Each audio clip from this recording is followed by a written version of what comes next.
kicking back on this summer breeze.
Welcome to Double K's Classroom.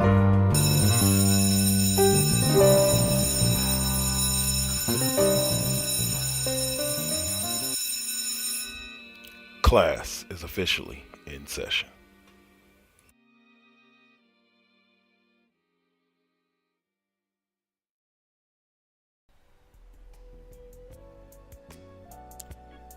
The following Four Aces production is for mature audiences only.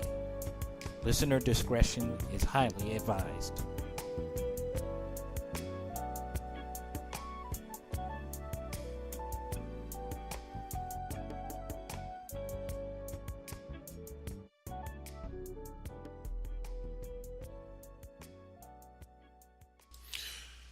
Hello. What is up, y'all?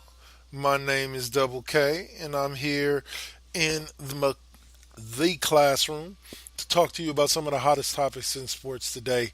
And this week's episode just happens to be about the hottest topic in sports right now as we are into the closing week. I know everybody says, oh, well, what about the Pro Bowl this week? I'm not really about talking about the Pro Bowl because the Pro Bowl really hasn't been a good game ever. It's the competition level in it is just not good, and just it's not ever. It's fun to watch if you're a fan of those Madden games that are like 57-45 in 2-minute quarters. And I'm not a fan of those games.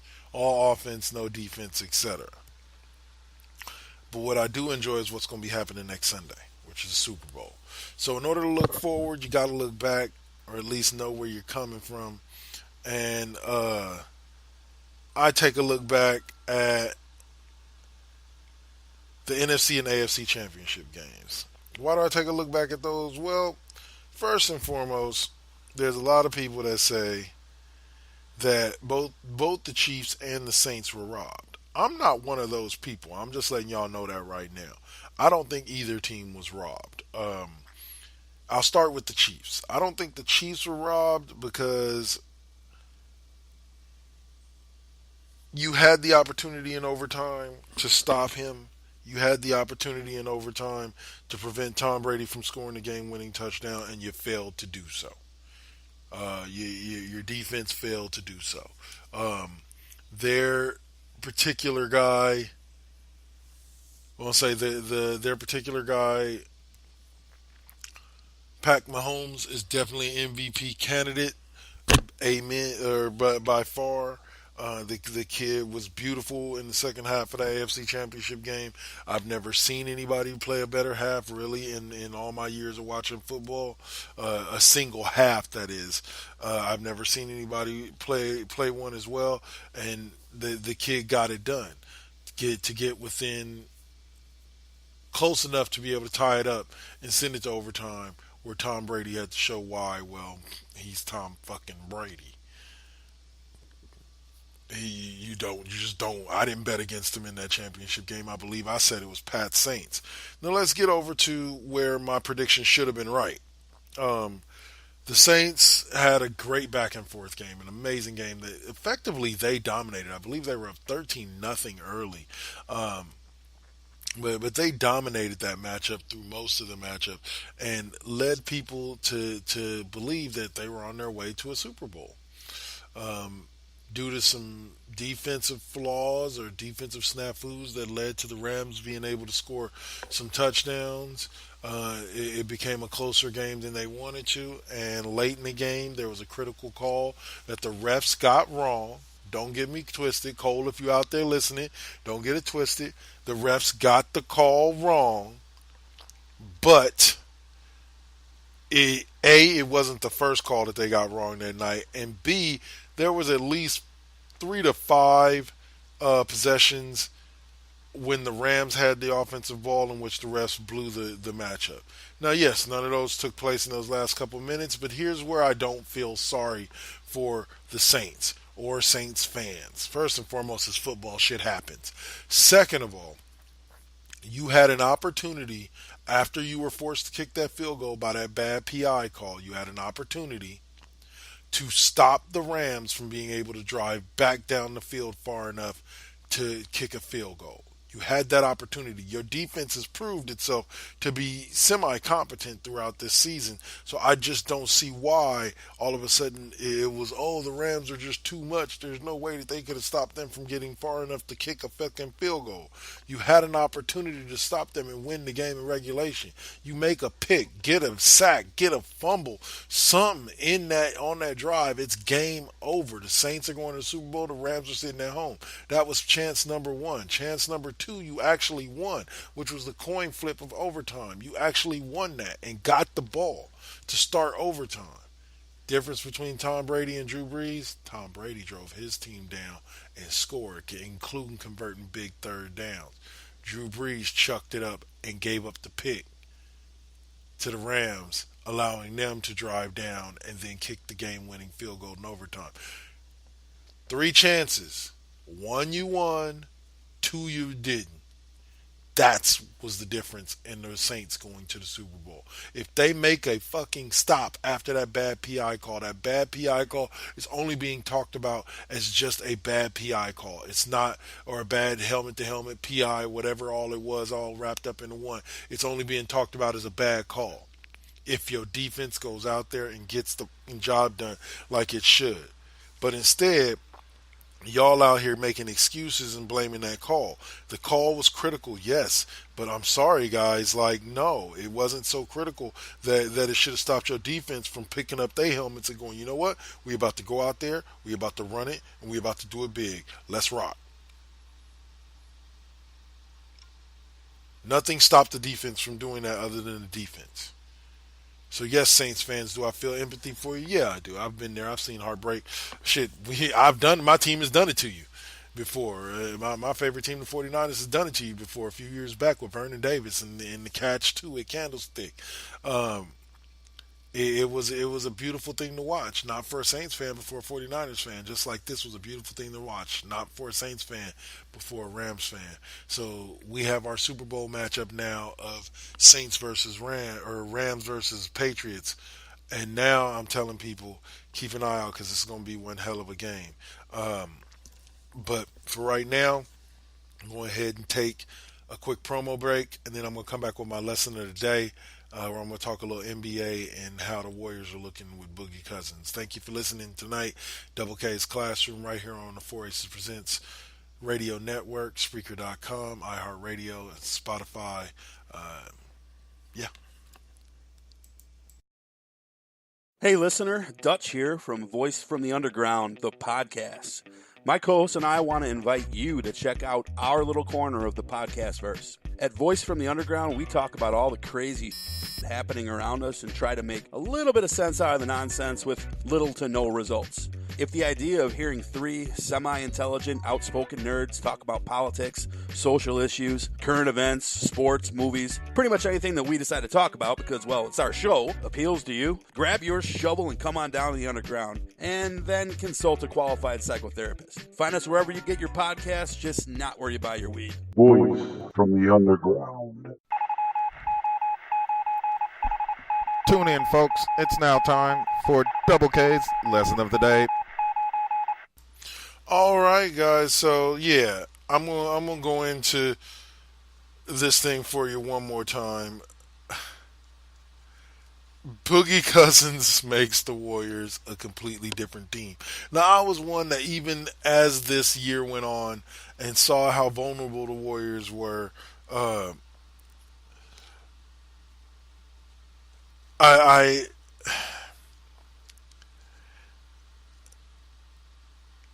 I felt like the Warriors were a team that could be beaten and could be had this season.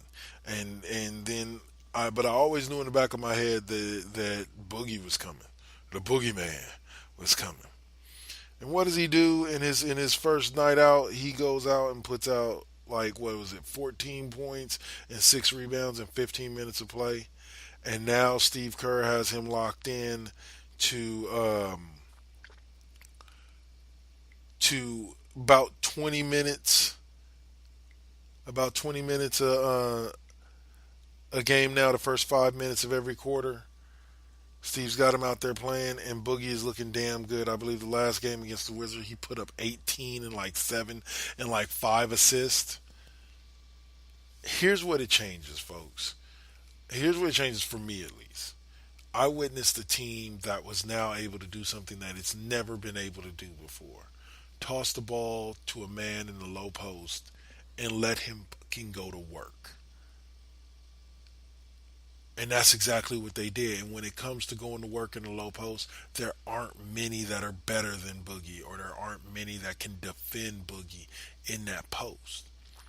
And even if you can defend Boogie, or even if you double him, you still got Clay, Steph, Kevin Durant, Draymond Green, Andre Iguodala, Sean Livingston. You still got all these guys to worry about. When this team is clicking on all cylinders, I will finally admit it. This team is basically unbeatable. There's not much flaw in their game, and they're led by Thanos himself, Steve Kerr, who decided to come destroy the league by winning, 4 titles in 5 years if they win one this year? Bravo to the Dubs. Bravo to the league. Sorry about your damn luck to the league. As y'all want. But the Warriors did things, and they did things correctly. And they're getting rewarded for it with championship run after championship run. I would not be surprised. I don't think it's going to happen, but I would not be surprised to see the Warriors go 16-0 in the playoffs this year. We'll see. We'll see. A man can only dream, right? So that's been it for my lesson of the day. Time for me to play a couple more podcast promos from my other fellow podcasts out there in Pod Society. And we'll be back to talk a little Super Bowl and for me to give you a final prediction. You're listening to Double K's Classroom, and this has been my lesson of the day.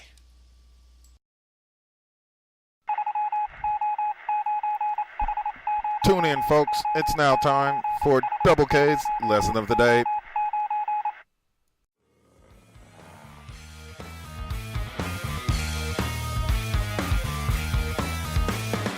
Man brain. You know you want it. You know you need it.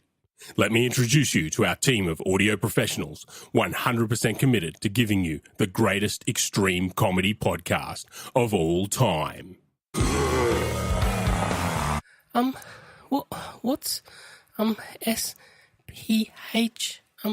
I'm so super cute. Send me your orgasmic release videos. You can get it rootin', you can get it tootin', you can get it doing doughies in your yeet. Mi nombre es Tío Yeti. And you just laugh at little Hank. I ain't gonna pretend I is fresh, but looks like you might like that. And most importantly, I'm Skullfucker. Rah! Go to manbrainpodcast.com to get orally violated. Manbrain out.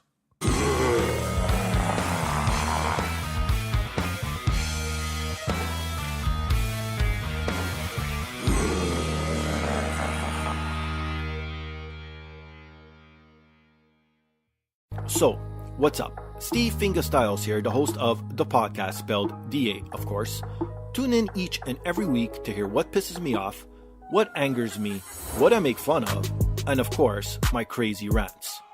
I also have incompetent co-hosts, cool guests, and a silent producer that sucks. So what more do you need from a podcast? You can listen on Apple Podcasts, Stitcher, TuneIn, SoundCloud, and the Pod Bros Network. Peace.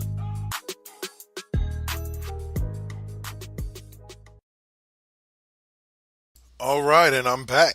So yeah, that was Man Brain and the podcast. Two of my fellow podcasts out there in the Pod Society Twitter group. So thank you guys for your support, and I'm glad and happy to support you, to throw my support towards you as well. All right, so Super Bowl talk. We got Pats versus Rams, Brady versus Goff, Belichick versus McVay, old school versus new school. The what could be considered the passing of the torch with the new defensive powerhouse in the Rams from the old defensive genius and mindset that was Bill Belichick, or that is Bill Belichick. These guys definitely know. I am no way saying Jared Goff is a future Tom Brady at all, but Tom Brady is a first ballot Hall of Famer looking to win his sixth Super Bowl in his career, which has been unheard of. The most the quarterback has won was 4, which was Terry Bradshaw and Joe Montana, each won 4 for Pittsburgh and San Francisco respectively. Tom has won 5, so he has already surpassed both of them. So he's looking to win his sixth in 9 tries. The man has literally been to Super Bowls his entire career, or half of his entire career. The Rams are a squad that went out and that started out the season undefeated, ran into a roadblock that was the Saints, figured out that roadblock and beat them in the playoffs, and got to the Super Bowl, which is where they belonged with all that talent. Dante Fowler Jr., Aaron Donald, Ndamukong Suh, Marcus Peters, Aqib Talib, Mark Barron. These guys are all studs on the defensive side of the ball, which makes this matchup that much more interesting, because the last time that Tom Brady ran across a team that had a bunch of studs on the defensive side of the ball, Tom Brady had a little bit of trouble, spent a lot of time dancing in the pocket, and did not end up well for him. Will that be the case this time around? That I don't know, because Tom Brady seems a little bit more composed. He seems like he understands things, and even though he didn't play well against the blitz early this season, this offensive line in New England has not allowed a sack this offseason, or this postseason. So there's a very good chance that they're being schemed very well by Josh McDaniels to be able to protect Tom and give him the space that he needs to get the job done. So I'm going to wrap this up real quick. Like I said, give you a couple minutes to recoup before Cole brings it back in. But first and foremost, thank you for listening in. I do appreciate it. Be sure to also listen in to Planet of Cole Blues Rock and Cole next. You can check out the 4 Aces Presents Roundtable making its return tomorrow with myself, Suave, the Saint, and your boy Cole talking comic books. So be sure to listen into that, y'all.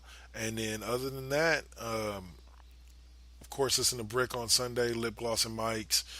We got Kings and Queens of Porn, Dirty Talk 101, both coming up on Monday, Tuesday this week. I believe there's an episode of Now vs. Then thrown in there. Go back and listen to the 2 most recent episodes of Now vs. Then. They were great this week with the Saint and his crew. And then next week, we are back again with Raw Impact Unleashed on Friday night. Next week, I'll be doing K-Double's 5th period music class, where I'm going to announce right now the winner of the matchup between TLC,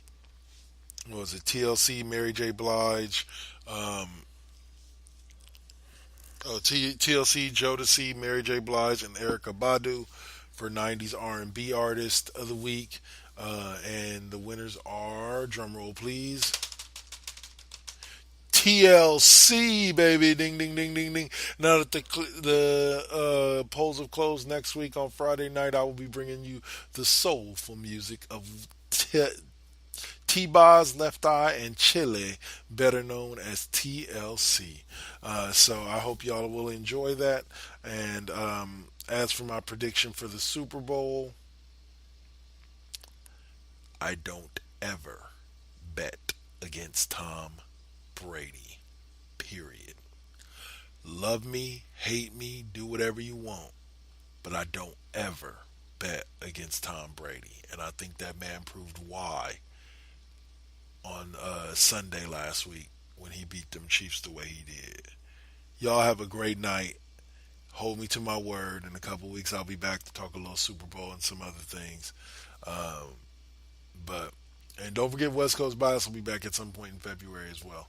So, much love to all of you. Class is officially dismissed.